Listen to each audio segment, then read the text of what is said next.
Hey friends, it's Anna, and today I'm going to be sharing with you my second quarter and April bullet journal setup. So most of these pages will be a monthly setup like normal for April, but this first spread that we're going to start with is for all of the second quarter of the year. Quarterly spreads aren't that common in bullet journals, at least that I've seen, but I think that it's a really big leap to go from a yearly planning spread to just 1 month. So I wanted to start incorporating these quarterly pages for tasks that are most appropriate to plan for within a few months' time span. I'm starting out by drawing the art on these pages, and for April, I wanted to do a very springy, light floral design to really represent the changing of the season. I have 4 Tombow brush pens that I'm using for the primary colors, and I'll show each pen on screen so you can see the specific color, and I'll also list all of my supplies below in the description box. I'm starting out by drawing all of these random shapes that will make up the background of the flower drawings and really the whole spread. These Tombow pens are great because they're pretty translucent, so the flower drawings and the lettering will show up nicely on top.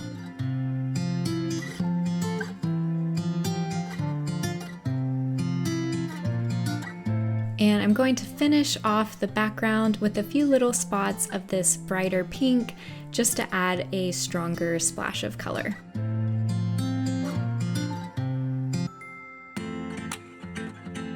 For the floral designs, I'm using one of my Staedtler fine liner pens, and I wanted to do some very simple flowers and leaves and draw it in a more of an abstract line art style.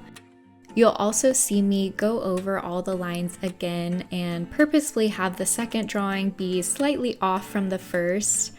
I just like how that style adds to these designs. And this overall idea of abstract line art in black over shapes of color is nothing new. There's a lot of art prints especially that use this concept, and I always love that style of art. So this is just my own take on it with a really simple flower and leaf design.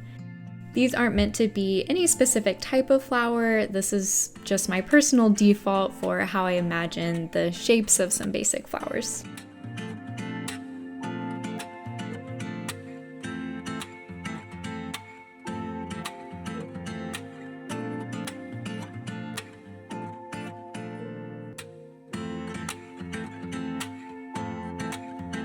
So 2023 is my first year using quarterly spreads. I'm still fine-tuning my design. This spread is a little different than what I did for quarter 1, and I'm sure I'll continue making little tweaks until I feel these pages are the most functional that they can be. On the left side, I'm titling it quarter 2 using my larger black Tombow brush pen. I'm writing the outline with the fine point side, and then I'll fill in the letters with the brush tip side. The area below is for my annual goals that I want to do this quarter. So if you saw my 2023 journal setup, which I'll link below in case you haven't had the chance to check it out yet, you know that I set some annual goals in the 4 domains of faith, health, personal, and professional. So this goals box is specifically for those annual goals and writing down which of those I want to finish this quarter or what progress I want to make on those goals this quarter.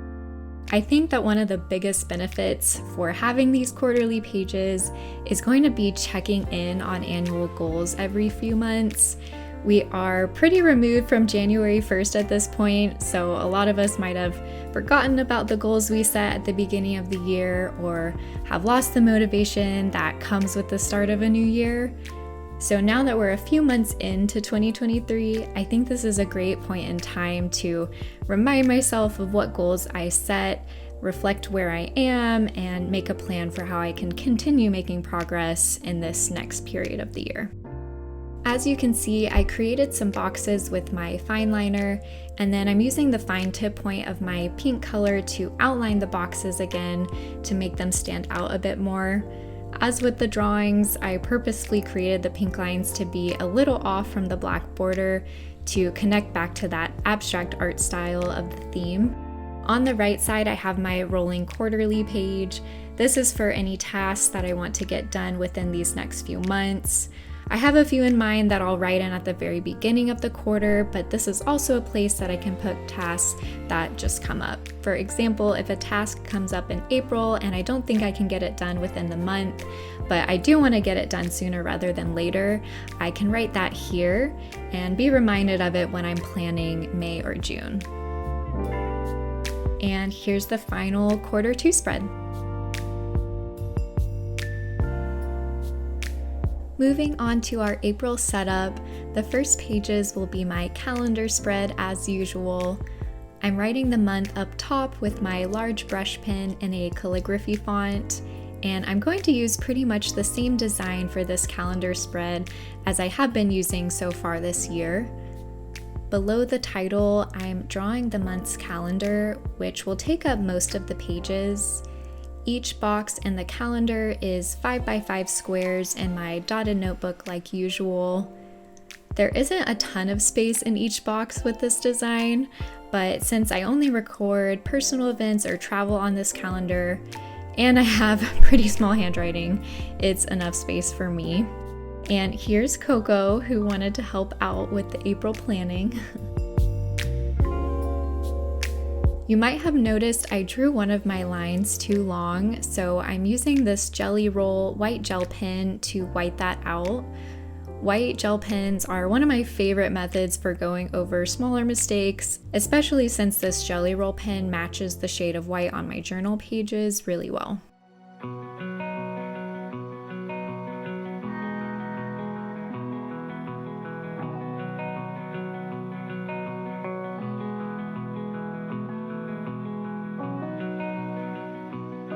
I'm using my alphabet stamp set to title the days of the week up top, and next I'm going to draw the color shapes in the background. I do sketch everything out in pencil before filming, and when I was sketching, I actually started by drawing the flowers and leaves first. Well, actually, I drew the calendar and April title before anything. I always start with penciling in the functional parts of each spread. But for the art portion, I drew the floral designs first and then penciled in the color blobs based on where the flowers and leaves were on the page. But since the shapes are in the background, when coloring the spread, I started with those.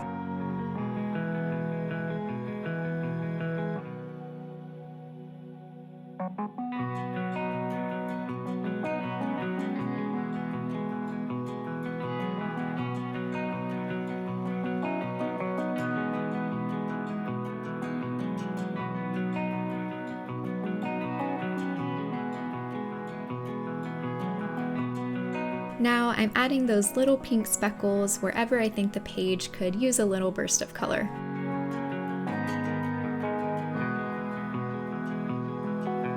I'm outlining the calendar in that pink as well, and then I'm also going to use this color to draw some dots in the top right corner of each box. This creates a color backdrop for where I'll date each day. I really like how it turned out using this color for these smaller components of the design. I felt like this pink was a little too bright and opaque to be used for the larger background shapes, but used sparingly, it really adds a splash of color and brightness to the design without being too powerful. And just a heads up, my phone, which is what I use to record these videos, was acting really glitchy the day I was filming, so there are a few times where I lost some footage and went a while before noticing my phone wasn't recording. I do apologize that some of the process will be cut out, but luckily I think this theme is pretty repetitive and simple to pick up the art process, even with some missing pieces. So we'll jump ahead here. And this is how the final spread turned out. Next up, we have my notes for April pages. I've done this spread since February of this year and have really been liking this layout. I'm starting out by drawing the shapes in different colors. For the shapes overall, I tried to use a lot of variety, making the shapes each look different and using varying sizes or ways they overlapped. I also paid attention to the colors, trying to make it look random, but also make sure that the colors were evenly dispersed throughout the pages. I think you could easily do this design with any brush pen or larger marker, and it would also work really well with paint too. It might actually even be better for blending the color without the marker streaks.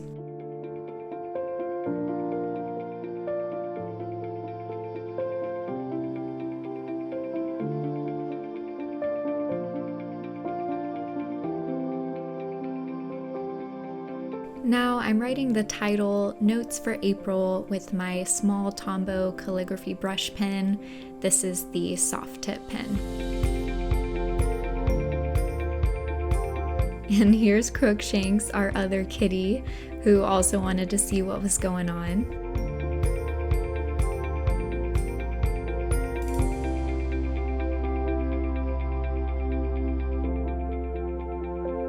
Next, I'm outlining the 3 boxes which will contain the 3 sections of this spread. I had already penciled in these boxes, so when I colored in the shapes earlier, I drew them being cut off by the box borders, like they were going behind each box. You can see that I'm leaving open some sections in some of the lines though, because I'm going to have the floral line art going on top of the boxes in some places. I think this will create a nice layering effect. I'm using those same techniques to draw the flowers and vines. I tried to draw each flower slightly different. I'm using the same style, but how the petals are placed may vary a little bit. For the leaves, I usually draw one basic leaf and then draw another one on top of that with the tip pointing at a slightly different angle.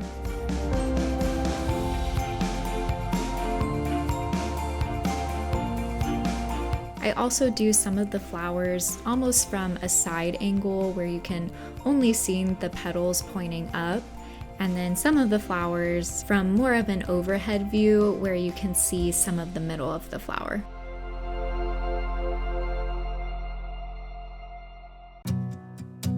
Back to the function of this spread, the 3 boxes on the page are for the month's intentions, goals, and reflections, which I write at the end of the month. If you've watched my previous setups, you know that I use the intention section for broader focuses and priority. Things like, I really want to prioritize being more consistent with exercise this month, or a focus for April is working on spring cleaning tasks. The goals box below it is for specific to-dos that I want to check off by the end of the month. So with a little help from Crookshanks, I'm stamping the titles in each box to finish up the spread.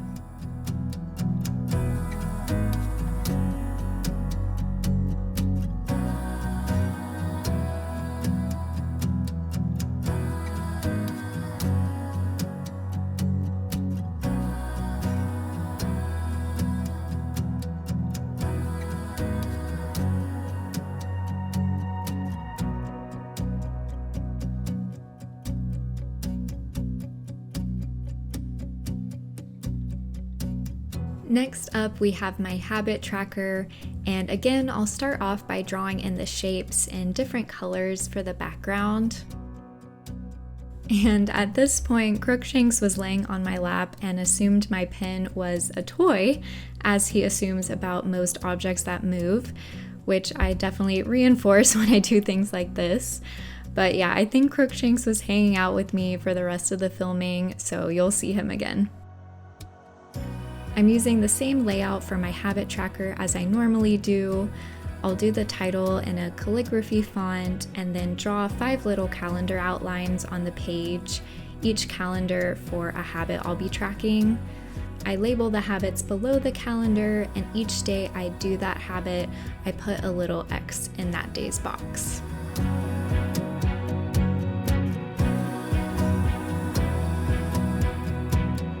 And here's Crookshanks again getting in some more playtime. And I thought he was looking so cute, so I had to share with you guys how adorable he was being.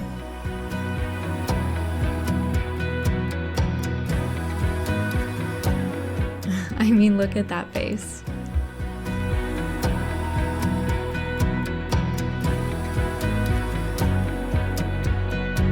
Anyways, when I started journaling again, that was another moment where my camera cut out, so we'll jump straight to the finished habit tracker.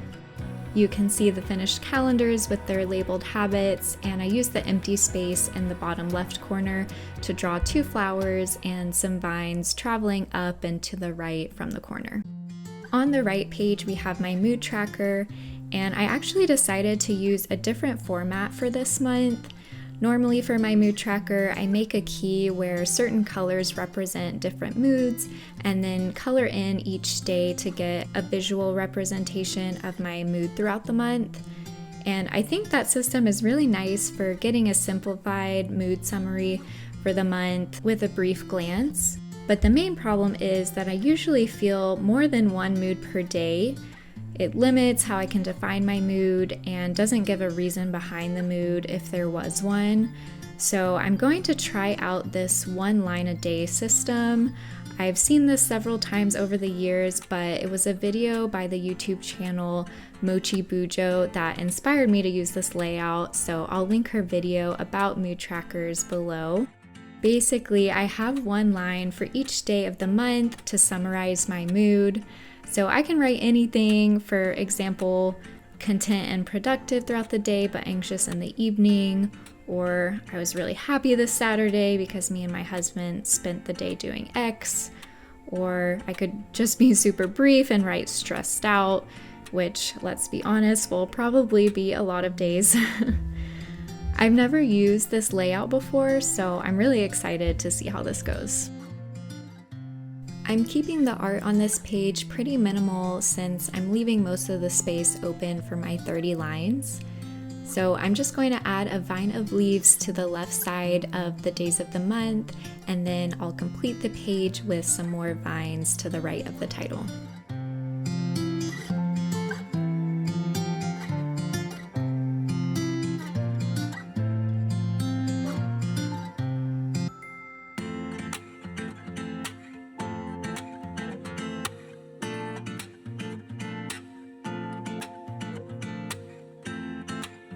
This final spread of the setup will be my first weekly spread for April. I'm starting out as usual by drawing the colorful shapes for the background.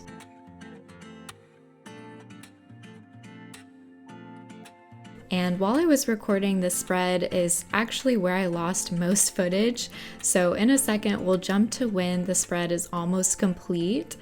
I'll just walk you guys through it and we'll finish up the last touches together.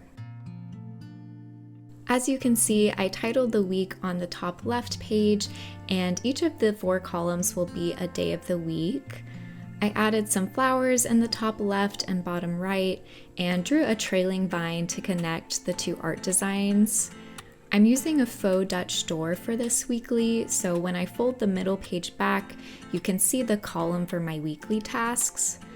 I extended that same design of flowers and vines trailing on the bottom of the page of the second 2 pages as well, and I matched the design from the first pages so that when the middle page is folded, the art blends together. To finish off this spread, I'm using my stamp set to stamp the day of the week in each column, and I'll also add each day's date to the right.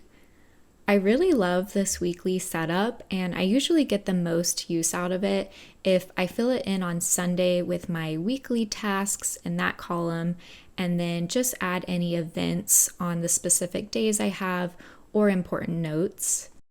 Then in the morning before starting my day, I also spend a few minutes filling out my daily column with any new things that have come up and weekly tasks that I want to get done that day. I also usually have plenty of room for writing little notes or reminders throughout the day. Even if I only spend 5 minutes in my journal in the morning, I feel so much more organized and put together. So we're going to finish off by underlining the day's titles, And here is the final weekly spread. Okay, let's do a final flip through of the whole setup. I'm really happy with this theme. It feels cheerful and very much like springtime to me.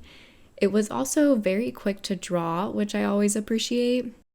Let me know in the comments what you guys think. If you enjoyed this video, I'd so much appreciate a thumbs up, and feel free to subscribe to my channel for more bullet journal content.